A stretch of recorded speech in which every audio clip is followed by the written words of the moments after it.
Assalamualaikum warahmatullahi wabarakatuh. Saya Hana Lestari Setiawati, mahasiswa PPG Prajabatan Gelombang 2 tahun 2022, akan sedikit memaparkan tentang materi profiling peserta didik, di mana mata kuliah tersebut yaitu PPDP. Dalam pembelajaran, penting bagi pendidik untuk mengetahui bagaimana gambaran peserta didik di dalam kelas. Pendidik dianjurkan untuk membuat profiling peserta didik sesuai dengan tujuan pembelajaran di kelas, yang dimana akan memudahkan pendidik mengenal peserta didik secara mendalam dengan melihat karakteristik setiap anak. Apakah ada perbedaan? Jika ada, di mana letak perbedaannya? Ini semua akan memudahkan pendidik untuk mengelola kelas dengan baik dan kondusif, serta dapat memudahkan dalam menentukan hal terkait pembelajaran seperti model apa yang cocok, metode seperti apa yang bisa diterima oleh anak-anak, dan media yang bagaimana yang bisa diterima seluruh peserta didik di dalam pembelajaran. Ini semua sangat menentukan hasil belajar yang akan dicapai dengan mempertimbangkan karakteristik peserta didik. Karakteristik peserta didik meliputi etnik, kultur, status sosial, minat, perkembangan kognitif, kemampuan awal, gaya belajar, motivasi, lalu perkembangan emosi, perkembangan sosial, perkembangan moral, serta perkembangan motorik. Baik, karakteristik yang pertama yaitu etnik. Sudah pasti pendidik mengetahui kita berada di negara yang memiliki keberagaman etnik. Contohnya seperti etnik Jawa, Sunda, Madura, Minang, dan lain sebagainya. Dengan mempertimbangkan hal tersebut, pendidik perlu menggunakan bahasa nasional yang dapat dipahami oleh seluruh peserta didik dalam pembelajaran, karena dikhawatirkan peserta didik yang berasal dari etnik yang berbeda dengan kita sebagai pendidik tidak dapat memahaminya secara menyeluruh atau bisa berdampak pada hasil belajar yang tidak maksimal, serta kultur yang sangat erat kaitannya dengan etnik, di mana kultur sendiri merupakan budaya dari etnik tersebut, meliputi kesenian, kepercayaan, norma, serta kebiasaan. Dengan mengetahui ini, diharapkan pendidik dapat menerapkan pembelajaran yang multikultural, sehingga peserta didik dapat tetap mengembangkan atau berkembang sesuai dengan etnik dan kulturnya yang dibawa dari keluarganya di dalam pembelajaran. Selanjutnya, setelah etnik dan kultur, mengapa penting mengetahui status sosial dan minat peserta didik? Tentu kita pahami bahwa Tuhan sudah memberikan rezeki kepada setiap makhluknya berupa pekerjaan, kekayaan, kedudukan, dan penghasilan yang berbeda-beda. Agar status sosial tidak menghambat proses pembelajaran, pendidik perlu mengetahui latar belakang status sosial agar pada saat pembelajaran peserta didik tidak terpengaruh akan status sosialnya, baik itu rendah, sedang, ataupun tinggi, dan pendidik bisa melakukan pembagian kelompok secara heterogen agar setiap anak terbiasa berkomunikasi dengan temannya yang berbeda latar belakangnya.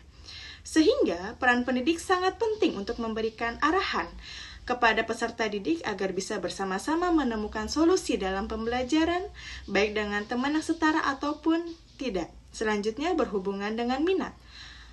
Pendidik perlu mengetahui minat belajar pada peserta didik di dalam kelas, karena minat ada yang tinggi, rendah, maupun sedang.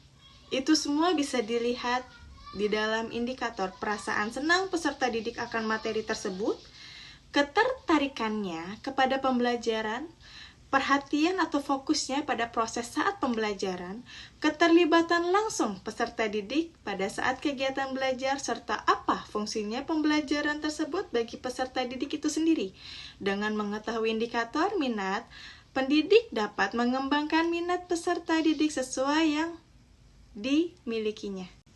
Selanjutnya, perkembangan kognitif yang memiliki pengaruh dalam tahap di mana pendidik perlu melihat tingkat perkembangan agar dapat memberikan pembelajaran yang sesuai dengan usianya, di mana usia sekolah dasar itu dalam perkembangan kognitif masuk ke dalam operasional konkret, di mana pendidik perlu memperhatikan dalam penggunaan metode, media, dan jenis evaluasi sesuai dengan tahapan usianya, agar hasil nanti sesuai dengan tahap perkembangannya.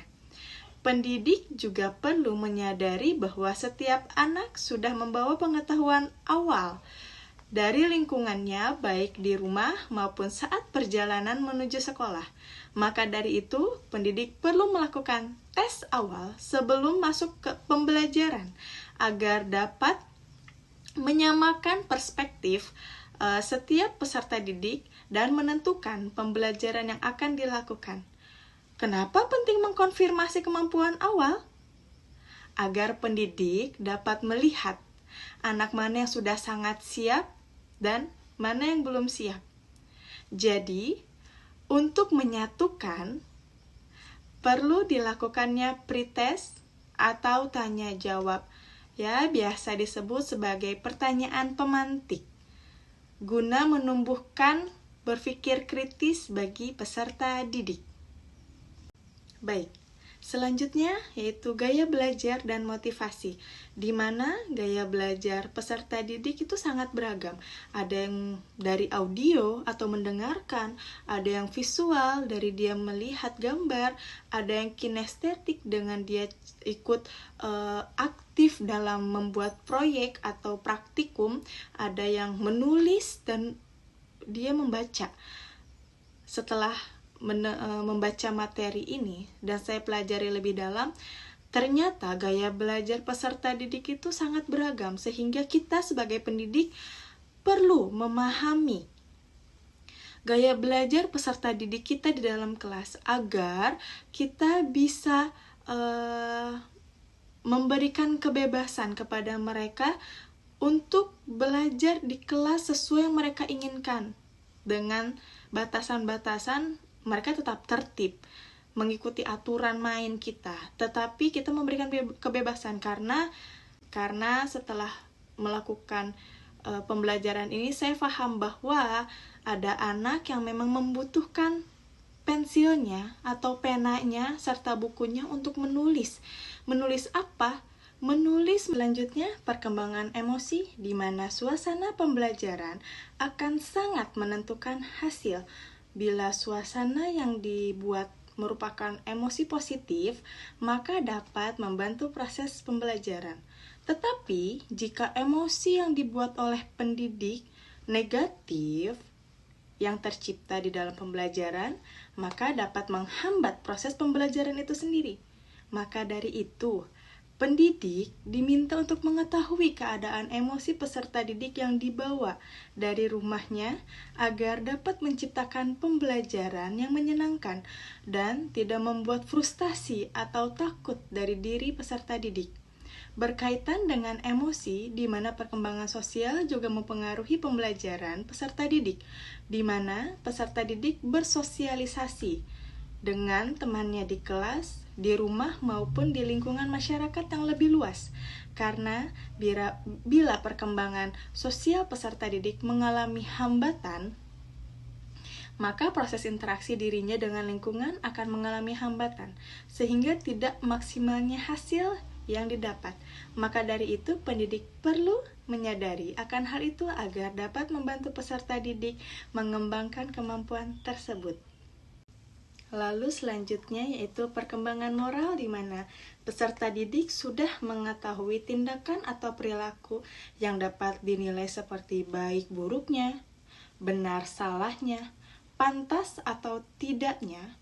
Dengan demikian, pendidik dapat meningkatkan moral peserta didik sesuai dengan perkembangan usia dan kedewasaannya, agar mereka bisa mulai berpikir kritis untuk menentukan hal mana dan hal apa yang perlu dilakukan dan tidak perlu dilakukan di dalam pembelajaran ataupun kehidupan bermasyarakat, agar mereka memahami moral yang ada di masyarakat tersebut. Dan yang terakhir yaitu perkembangan motorik, di mana perkembangan motorik itu dibagi menjadi dua, yaitu motorik kasar dan motorik halus. Di mana kasar itu yang menggunakan segala otot-otot besar atau otot-otot yang ada di tubuh seperti belajar untuk berlari, duduk, berjalan. Sedangkan motorik halus yaitu menggunakan otot-otot halus seperti menulis, bagaimana memegang pensil, menggenggam. Itu tentu harus diperhatikan oleh pendidik, karena sesungguhnya ada beberapa peserta didik yang perkembangan motoriknya itu terlambat dibanding teman-temannya, karena biasanya di usia saat dia berumur TK tidak terlatih atau tidak dilatih untuk mengembangkan motorik-motorik halusnya, sehingga ia mengalami hambatan. Maka dari itu pendidik perlu memperhatikan hal terkecil yang ada di dalam diri peserta didik. Maka dari itu, kesimpulan yang bisa saya sampaikan adalah pendidik perlu memperhatikan aspek keseluruhan dari karakteristik peserta didik agar dapat mengetahui apa dan bagaimana kebutuhan peserta didik tersebut di dalam pembelajaran, agar terciptanya pembelajaran yang bermakna juga berharga bagi setiap peserta didik, dan tanpa adanya diskriminasi di dalam kelas sehingga peserta didik mendapatkan hak yang sama di dalam pembelajaran. Sekian dari saya. Terima kasih. Wassalamualaikum warahmatullahi wabarakatuh.